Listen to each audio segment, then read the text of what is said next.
Nasa jungle ang ating backdrop. Ay, malaki. Di ba si Madam makapag-picture? O, wagas.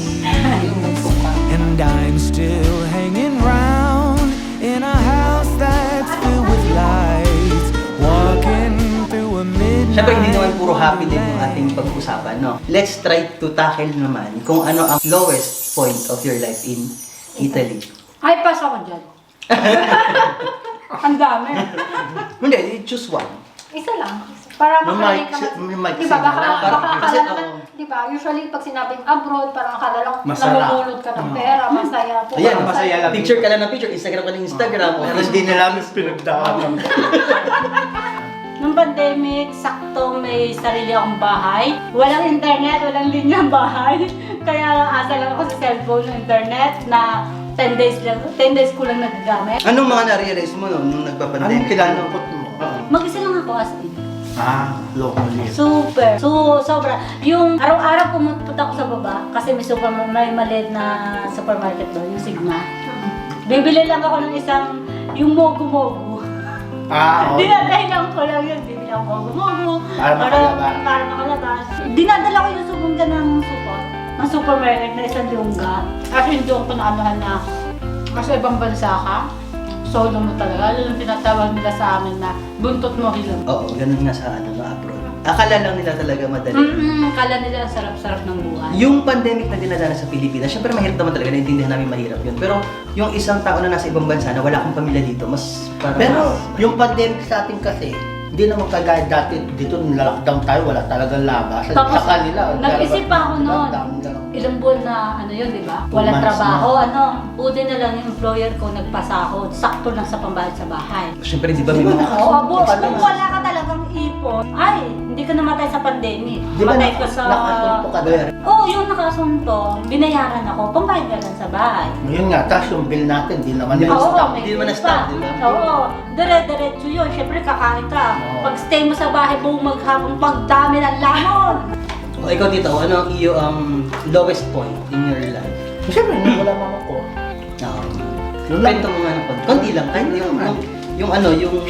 yung nakwento mo sa akin, yung Ano ba yun? yung sabi mo na nawala yung mama mo tapos parang hindi ka ata nakauwi. Di ba hindi ka nakauwi ng Pilipinas? Gusto kong umuwi, no? So nag-iisip ka kung uuwi ka or hindi ka uuwi. Sabi nila, Kasi wala kang papel. wala kang Oo. papel.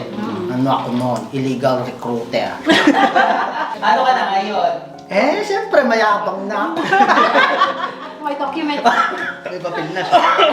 So ikwento mo dali, nung nagkasakit si mama mo, di ba iniisip niyo pa kung dito ba mag-stay o sa Pilipinas Oo, tapos mag-stay? gusto niya sa Pilipinas. Yung nang gusto niya. Pero siguro, hanggang doon na lang siya talaga. Ngayon. Parang bigla din yun, ano? Pero, talagang pinaka hindi ko makakalimutan na lungkot ako ng bongga dito. Di ba, sa Pilipinas, nagtatrabaho ka pero hindi ganun ka, no? First time ko magtrabaho, siyempre, adik ako sa trabaho, nung ganun. Yung amo ko, sabi niya, hindi pa ako nakakantin na. Miyo, amica, bisogno per polisi.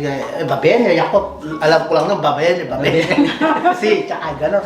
Di pumunta ako, yung amo, sabi niya, baba mo muna itong pinto. Yung ganyang pinto, yan. Binaba, dahil 8 floor hanggang kantina. Ang laki ng pinto! Hindi kasya sa sensore, ano? Binaba mo yung sa hagdan. Kala ko naman, pagkatapos Ang matris mo nun, paano? Kala ko naman, pag-akyat ko, magtatrabaho pa ako. Pag abot, binigyan ako ng 7. Naiyak ako nun dahil. Ay, ganyan din ako. Yan din ang Yan din ang Kala ko, mga 3 oras ako magtatrabaho. Yun lang parang pinapunta na nung pinababa niya yung pinto. Mula 8 floor hanggang kantina. Yun hindi ko makakalimutan talaga. Kala nila kasi masarap. Yung sinasabi ko, kala nila Ay, masarap. kala niyo ba? Nagiging artista kami dito, iyak ako. Iyak Ako ako, rin, iyak. Yung friend mo sabi niya, masarap. Buti ka pa. O, Sa atin, tayo. Tsaka yun na, Starbucks. Hindi ako ganyan din yung siguro ang pinaka-lowest ko ding hindi ko pa doon din masyado na-share, pero si Mark alam naman siguro. Dahil nung syempre alam naman nila na sa Pilipinas medyo sabihin natin na nakaka-LL ng konti. Hindi naman talagang mayaman, pero tapos pagdating ko dito, syempre nag-decide na ako na dito mag-stay. Hindi ko pa ito masyadong nakikwento. Nag-decide kami na dito mag-stay. So wala naman akong papel dahil nga tourist lang, di ba? So, wala na akong gagawin kundi magtrabaho. Tapos ang trabaho naman dito, for your information, kung hindi ka din naman, unang-una yung language barrier kasi dapat Italian. Correct. Hindi ka naman makakapasok sa English speaking agad, parang wala namang magtatrust sa'yo. So talagang ang uuwian ng trabaho mo dito is maglilinis ka. So yun ang unang-una kong trabaho. So, syempre kasi dati nahihiya naman ako na humingi ng pang sigarilyo. Dati kasi naninigarilyo ako eh. Though mabait naman yung magulang ko, binibigyan naman kami dati ng panyosi, pero kahit pa paano, para matuto ka rin ba? Nag-try ako magkudkod ng inodoro. Ay, excuse me dahil nakakain ka. Pero yun, doon ako umiyak talaga, sa totoo lang. Ang paglinis pala ng ganun ay dapat pala ay pulit. Yung dapat pala malinis siya. Sa atin naman, linis pepe, di ba? Wish lang. Dito kasi parang may sponge pa na kailangan mo pang May scotch standard brite sila na linis. linis Oo, noon. makalulok, diba? Diba? Hanggang, Kaya, alam nyo na, kaya hindi ako kaya hindi siya nagkakamay. Bakit di ka nagawante? Kahit nagwante siya, hindi niya makita. Kumbaga nasa utak. Nasa isip mo na. Nasa isip mo. Wala akong pinagsabihan, sarili ko lang. Tapos, syempre, tinatrabaho ko yun. Every time nagtatrabaho ako, nagyayelo din na ganyan. Tapos, tanda ko pa, ang una ko kasing binili sa sweldo ko is yung Discman. Wala pang MP3 player that time Discman pa lang. Yung isang malaking ganun pa, isang malaking ganun, tapos nakalagay sa jacket mong ganyan. Tapos ang tugtog pa nun ay Sensya na, king mahal, di naman ako magtatagal. Nais ko lang marinig mo ang bawat kilala. Hinahanap ng puso ang Habang tumutugtog yun, pumapatak ang yelo, pumapatak din ang luha ko. Dramang-drama. Ay, pwede ng MMK. MMK na, totoo yun, naglalakad. Ano naglalakad ka sa yelo? Pumapatak yung yelo sa pisngi mo. Pumapatak din yung luha mo. Kasi galing akong parang pagod na pagod ang lola mo. Di ba sa atin, pag may kasama ka sa bahay, pag natapos na yung gagawin nila, kunwari nakapagwalis na, nakapagluto, pwede Tapos umupo. nakaupo na sila. Samantalang dito, kung 8 hours yung trabaho mo, 8 hours kang nakatayo, hahanap ka ng gagawin mo.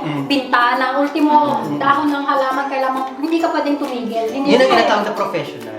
Kasi Talaga. ako nga sa sobrang ganda ng balik ko magtrabaho, wala nang makita. Ultimo pa ako ng piano, pinakintag ko. Pako ng piano. Oo, nakatag ako. Ganyan din ako. Kasi nung dati mabagal ako, dahil hindi naman ito yung nakasanayan kong trabaho. Yes. Nung natuto na din ako, parang, Kasi siguro- supervisor si Madam sa SM. Kaya siguro gusto din ako ng mga amo ko dahil nga, imagine, 4 hours yung sa pang-umaga ko.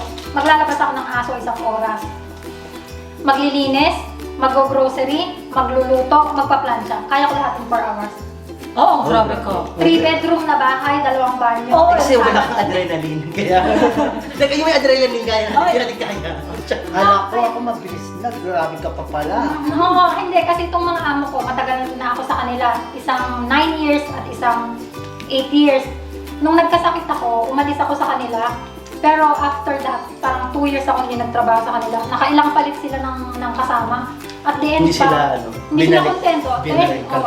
Last year, bumalik ako pareha sa kanila. Kasi kahit sinasabi ko, hindi na ako kasing bilis ng dati, hindi na ako kasing lakas ng dati. Gusto pa rin nila ako. So sabi ko nga, siguro, Nagagawa mo pa ang trabaho. nagagawa ko. So, ikwento mo na kung ano yung lowest. Diyos ko, Lord. Parang napakadaming lowest naman. Oo, parang meron talagang sa trabaho, doon ako nag-iyak na, kasi Yun sa- din, parang sa akin sa din. personal life, okay lang. Okay lang, carry Ganyan. lang. Sanay na. Sanay na. Hindi, sa trabaho ko. Kasi yung isang amo ko, bumili ng aso. Mm. Nung nag-start Mens. magka-cycle yung aso, mag-mens. Everyday ko papalitan ang bedsheet nila, ang cover ng upuan.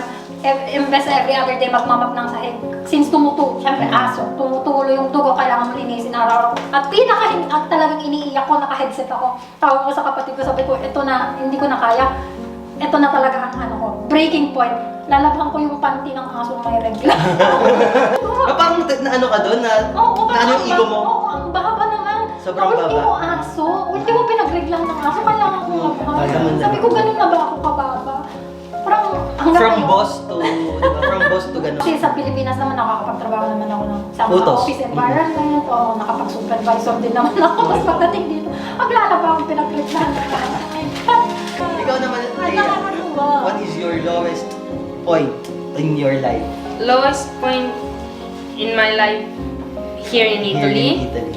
has been our first Valentine's Day when we came here, which was about 9 days after we arrived. We found out that my father was cheating on my mom. Inisplok na doon. Hindi siya nakapag-video. Tinanong mo eh. Tatlo. So, I was recovered. Siguro school year. School yun. days. School days yun. Elementary or high school? High school. High school. So, na-confine ako, gano'n. Tapos, sinundo ako ng mama ko dun sa Kwan. Dito na. Sa hospital. Oh, in that moment yan, nung nag-iyakan kami, dahil kasi may something on a personal thing na sa amin ng mama ko, na biniblame niya yung sarili niya sa lahat na nangyari sa akin. So yun. So, biniblame niya nga yung sarili niya, sabi ko naman sa kanya, it's not your fault, dahil ibang tao naman ang dahil ang nangyari yun sa buhay ko, whatever. Kaya, yun, parang yung pang-blame niya sa sarili niya, parang mas na-hurt ako doon. Yung parang mas na, sabi ko, bakit ganun? Eh, ako nga naman ang sasaktan. Bakit sinasaktan yung sarili mo? Sasaktan Kasi ka kapag na- parang double eh. Kapag masaya Nasaktan ang talaga yung anak, magulang mo. parang double yung happiness ng parents. Kapag in pain ng anak, so Mas double lalo. ang pain Yes. ng magulang. So, yun nga. Sabihin na natin, yun ang pinaka-masakit sa akin. Pero masaya din that it means na talagang mahal na mahal din talaga ako ng magulang ko. Silver lining. Silver line. So guys, thank you for watching this vlog. Wait! Wait, bakit? Ayusin yung paglilis ng dahon na tayo magsusuman mamaya. At saka hello, ang mahal ng dahon ng saging dito sa abroad ha. Kung naniwala ko sa akin, nagnakaw tayo sa hindi tayo bumili. Kung gusto kasi, Tama sa drama, di ka nga. Oo, yan. Nagkakagulo pa kasi. Niyaya ko ng na dahon ng magnakaw saging. sa school, ayaw niya. Anyway guys, kung nagustuhan nyo yung content namin for today, sana nag-enjoy kayo. Sana nagustuhan nyo. And if you like our video, please hit like and subscribe. At kung hindi ka pa nag-click ng notification bell, paki-ring na yung notification bell. Para update kayo sa mga bago natin vlogs. See you on the next vlog guys. Ciao! Next vlog, guys, suman naman.